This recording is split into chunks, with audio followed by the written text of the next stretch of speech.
What's up, everybody? This is Brad with the Mature Minded Gamers, and I'm here with Ben, and we're going to review Sloths, designed by Friedemann Friese and distributed by Stronghold Games. It's a game that plays in about 60 minutes for 2 to 5 players, and it says it's ages 8+, so we're going to check it out and tell you what we think. Friese! Okay, good enough.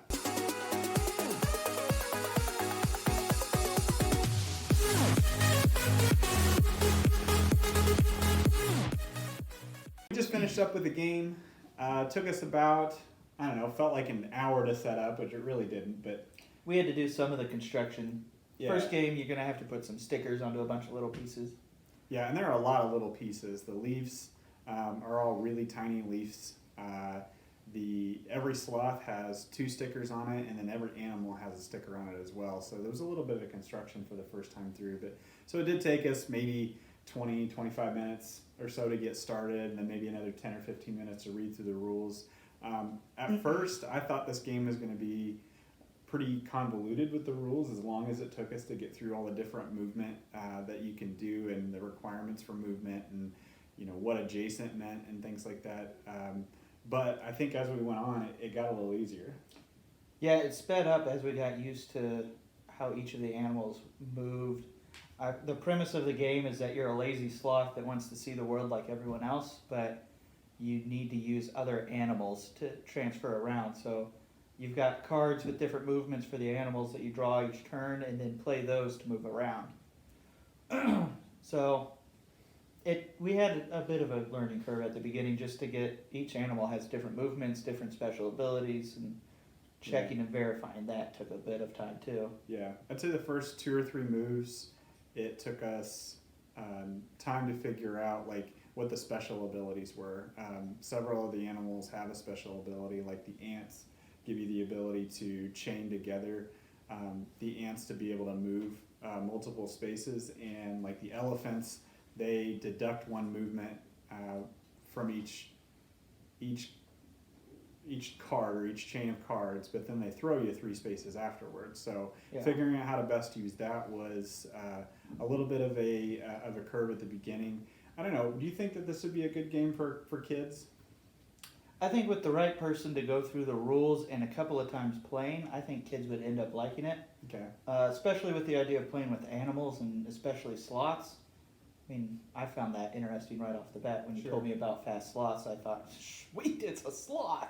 Yeah.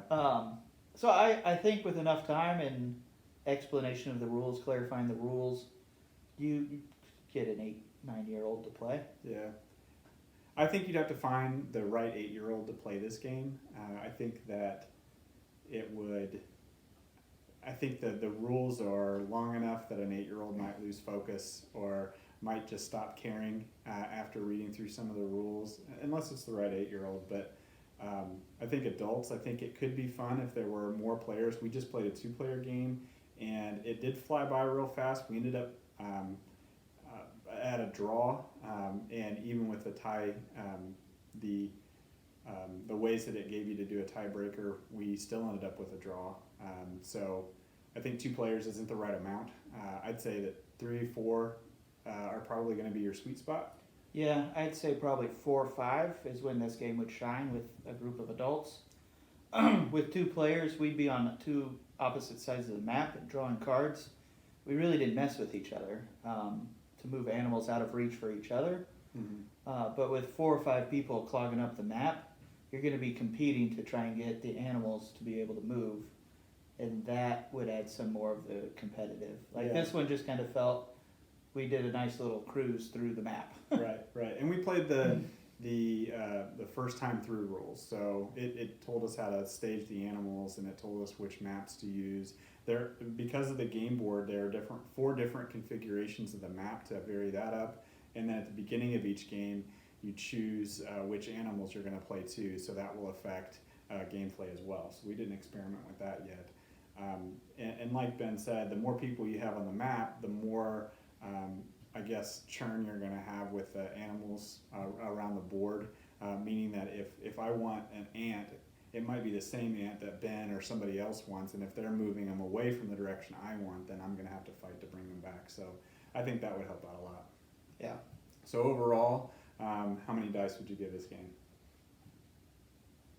I think it has potential, especially with a larger group.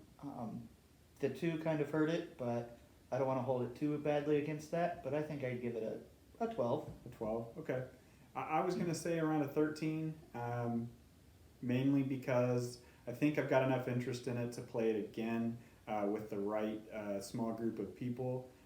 I don't think this will be one that I drag to a game night. It's kind of a bigger box, so if I've got room in my game bag, I might, but otherwise I'd probably leave this one at home. Would I buy it? I didn't look to see what the price point was before we started, so we'll put that in a link in the show notes, but I'd say it'd have to be a pretty low entry point, $20-$30 for me to buy this game. Thinking about $20-$30 in with either the right group of guys I know to play it with, or with the right group of kids that would be willing to listen through the rules, get those down pat. Because once the rules are down, the turns can fly by real easy. Okay. So I think with the right group, it'd be a good game for a family. Cool. Well, that's our review of Fast Sloths. Check out our website at maturemindedgamers.com and make sure to like and subscribe this video.